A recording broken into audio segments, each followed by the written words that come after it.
You stand your post in the gray dark before the city wakes. The colonnade stretches 40 feet in either direction, bone-white marble catching the last of the night's blue shadow, and the only sounds are the distant groan of cartwheels on the Via Sacra and the slow breath of the guard beside you. His name is Quintus, stocky, reliable, 11 years in Gaul. You have trusted him with your life so many times, the accounting has stopped mattering. Your gladius sits on your left hip where it always sits. You stopped feeling its weight years ago.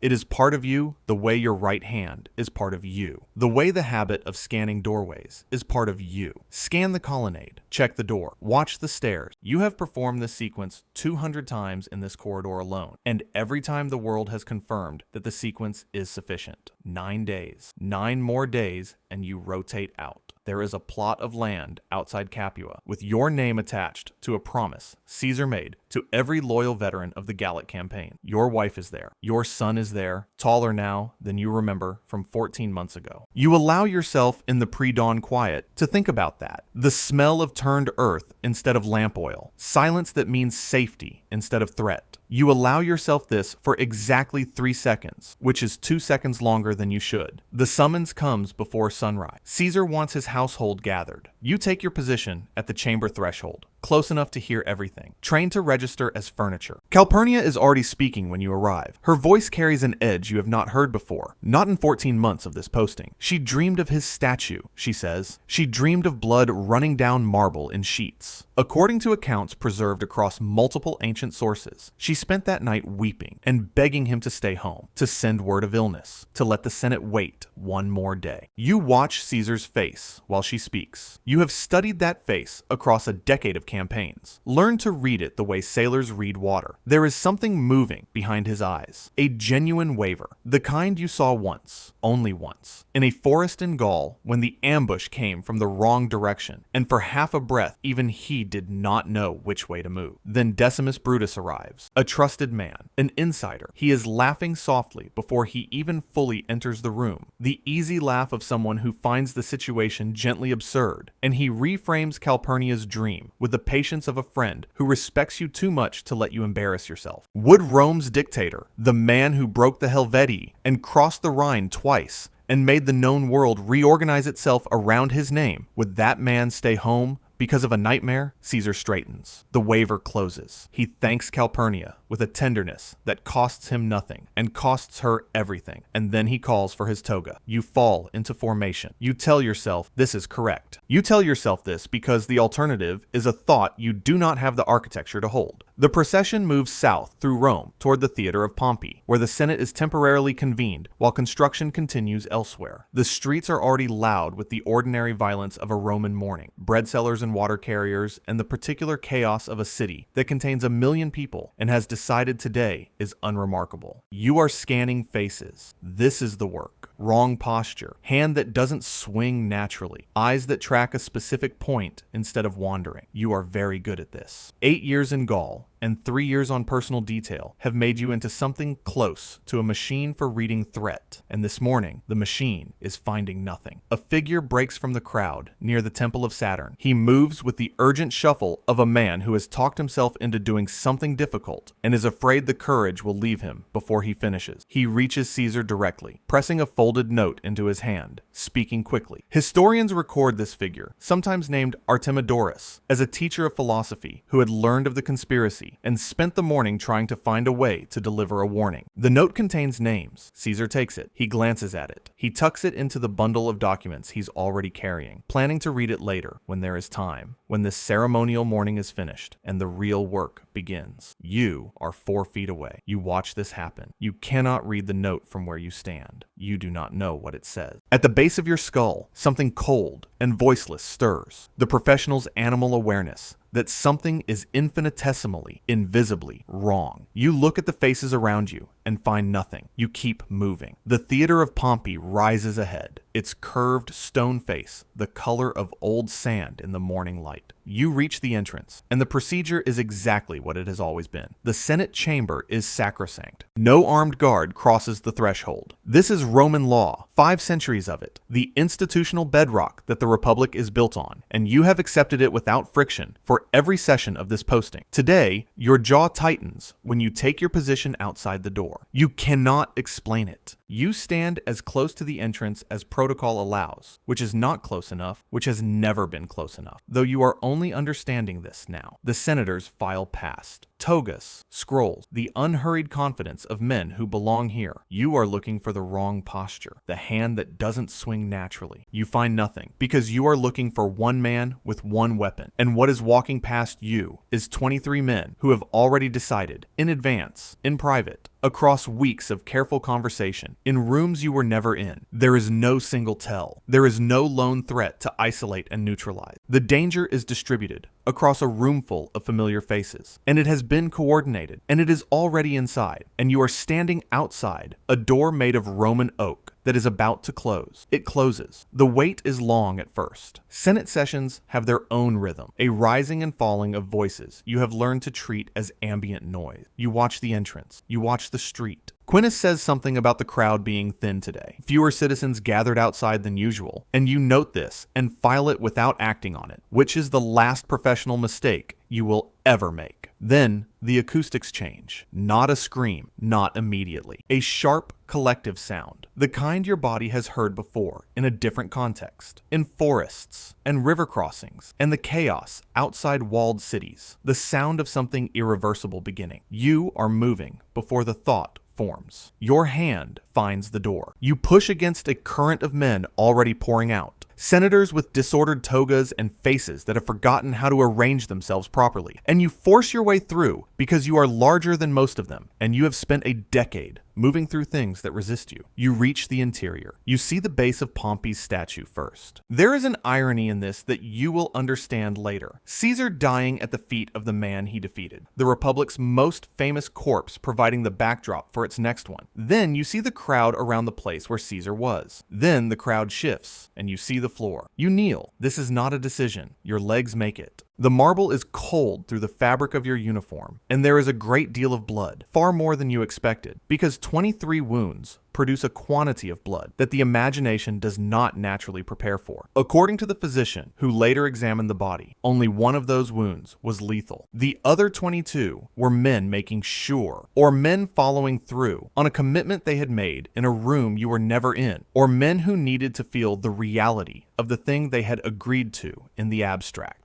Someone presses Caesar's papers into your hand, the bundle he carried. The note from the soothsayer is still in it, still folded, unread. You open it, you read the name. Some of them, you know. Some of them passed you in that doorway. You watched their faces. You found nothing wrong. They looked exactly like senators. They were senators. That is the thing you are going to have to carry for the rest of your life. You did not fail because you were outmatched. You were not outmatched. You failed because the threat never assembled itself into a form your training could recognize. Every skill you built across 8 years of Northern War and 3 years of close protection was an answer to a question that today was never asked. Rome begins to come apart within hours, quietly at first, the way a structural crack is quiet until it isn't. The chain of command dissolved. There is no one to report to, no post to return to, no orders incoming. The land grant in Capua exists somewhere in documentation that may or may not survive what the Republic is about to become. A verbal promise from a man who is ash before the week ends. You are present at the funeral in the Forum Romanum, standing your last post out of muscle memory rather than obligation, because the job is over and you are not ready yet to be a person without it. The crowd is enormous, tens of thousands packed into the Forum and spilling up every hillside within sight. When Mark Antony reads Caesar's will aloud, the silence that follows is the loudest thing you have ever heard. 300 sesterces to every Roman citizen, the public gardens given to the public. An heir named, a young man in Macedonia, who does not know yet what just changed his life entirely. The crowd breaks. Not in grief exactly, in something that doesn't have a clean name. They feed the funeral pyre themselves, unwilling to wait, carrying wood from broken benches and the stalls of street vendors. The fire catches, and the sky above the Forum goes orange, and the most powerful man in the known world becomes smoke. 3 days later, you leave. The road to Capua is 135 miles of southern Italian farmland, and you walk walk it in the particular silence of someone who has swallowed something too large to digest and is waiting to feel it arrive. You reach home on the 8th day. Your wife meets you at the door. She does not ask what happened because the news moved faster than you did. She puts her hand on your arm, and that is enough for now. That night you sit outside on the land Caesar promised you, which appears to still be yours for reasons you do not fully understand yet, and the air smells of turned soil and distant wood smoke, and nothing that is burning in anger. You think about the note. You think about the thin crowd outside the theater. You think about Decimus Brutus's easy laugh in the pre-dawn chamber, and the way it closed the only window that morning had. Here's what you know now, sitting in the dark of a world that has changed its shape. You were never the last line of defense. You were the performance of it. The symbol that allowed everyone, including Caesar himself, to believe the world was orderly enough to be protected by a man with a gladius and good instincts. The actual last line of defense was Caesar's own judgment about who to trust, and he trusted the wrong men completely, and the right men not quite enough. You were standing outside a door that the law told you to respect, and inside that door was a room full of senators Caesar had personally pardoned, personally elevated, personally invited into the center of his world because he believed that generosity was stronger than resentment. He died proving he was not afraid. He died because he couldn't imagine that his mercy would organize itself against him. Your sword was never the point. It was never going to be the point. The thing that killed Julius Caesar was access, and access was something Caesar gave as a gift. The Ides of March is one of the most documented mournings in the ancient world, and historians have spent 2,000 years analyzing the conspiracy, the politics, the personalities. What gets less attention is the infrastructure of warning that surrounded it and was ignored. The soothsayer, the dream, the unread note. None of it was hidden. The information was present. What failed was not intelligence. It was imagination. Caesar had built Rome around his own centrality, and that made it impossible for him to fully conceive of a threat that his centrality had created. The most dangerous place in the ancient world was not a battlefield in Gaul. It was a room full of men who had already decided. That is not a Roman problem. That is a human one. The people most likely to bring down something powerful are almost never strangers at the gate. They are almost always the ones who were handed a key. If this story made you think, drop a comment telling me what you would have done differently, and subscribe so you don't miss the next one.